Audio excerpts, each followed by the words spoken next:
Within the past couple of months, I've really been getting into the show Rick and Morty. For those who don't know, it's a sci-fi comedy show on Adult Swim that's really funny, and if you haven't seen it yet, I really recommend you check it out. But that's not what I'm here to talk about today. Today, I'm doing a theory about one of the episodes. More specifically, close Rick counters of the Rick kind. This is going to be a theory about the villains of the episode and what their motivations are. Now, as you would imagine, this video will contain spoilers for the episode, so if you haven't seen it yet, then I'd recommend not watching this video until you've seen the episode. Also, if you're planning on checking out this show, please don't make this the first episode you watch. Trust me, you will be lost. Try something like Lawnmower Dogs for your first episode. That'll give you a good idea. I think I'll start off this theory by briefly explaining the plot of the episode. Okay, one thing in the Rick and Morty universe that I should point out is that it believes in the Multiverse Theory, which basically means there's an infinite number of alternate universes where things are different. So, as you'd imagine in this show, there are a lot of different versions of, well, Rick and Morty. Basically, the plot of the episode is an evil-er version of Rick and an evil version of Morty go around killing all the alternate versions of Rick and kidnapping all the alternate versions of Morty. The Rick we follow in the series, or as I'll just refer to him as, our Rick, is brought before the Council of Ricks on charges of crimes against other Ricks. Confused? Yeah, I don't blame you. At least to me, this is the most confusing episode of the whole show. It's also revealed here that the Mortys are kind of sold sort of as pets to the other Ricks. And it's in order to keep Rick from being tracked down by certain governments and such. Also, Rick's portal gun history was hacked.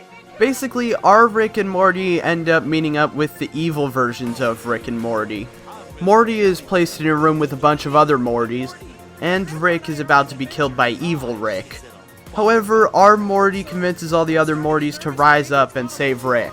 And at the end of the episode, it's revealed that evil Rick was actually being mind-controlled the whole time.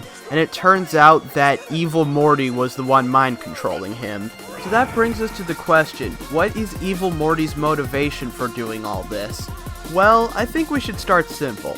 The first question is, why did he frame our version of Rick? And honestly, this seems like an easy question to answer. It's because the version of Rick that we follow in the show is one of the few of them who's not a member of the Council of Ricks.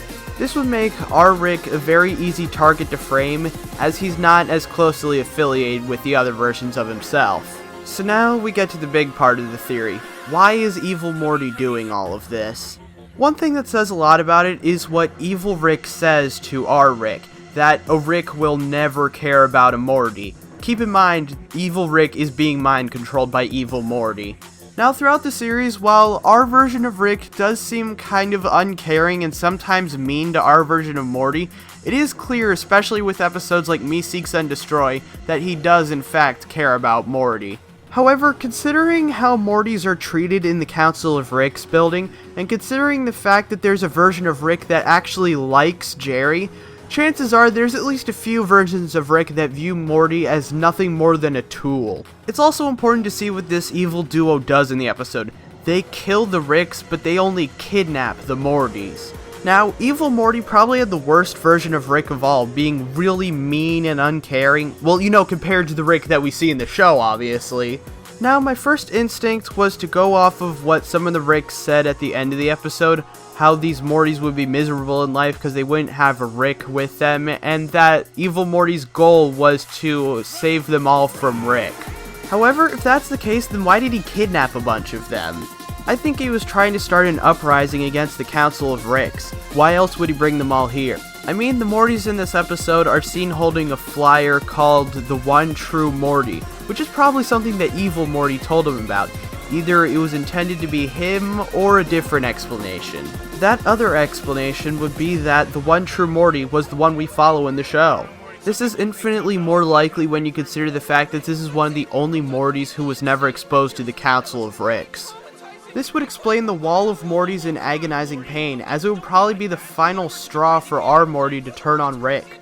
Because keep in mind, while Rick said that in order to hide from other Ricks you do need a bunch of Mortys in agonizing pain, he also said that this was incredible overkill, and that you could get the same exact results with only 5 Mortys and a jumper cable. However, Evil Morty's plan failed because our version of Morty still cared at least a little bit about our version of Rick. At first, I didn't really like this episode because it kind of felt like since there were so many versions of Rick and Morty that it kind of devalued the characters. However, looking at it again, it kind of seems like it actually makes the Rick and Morty we know and love stronger.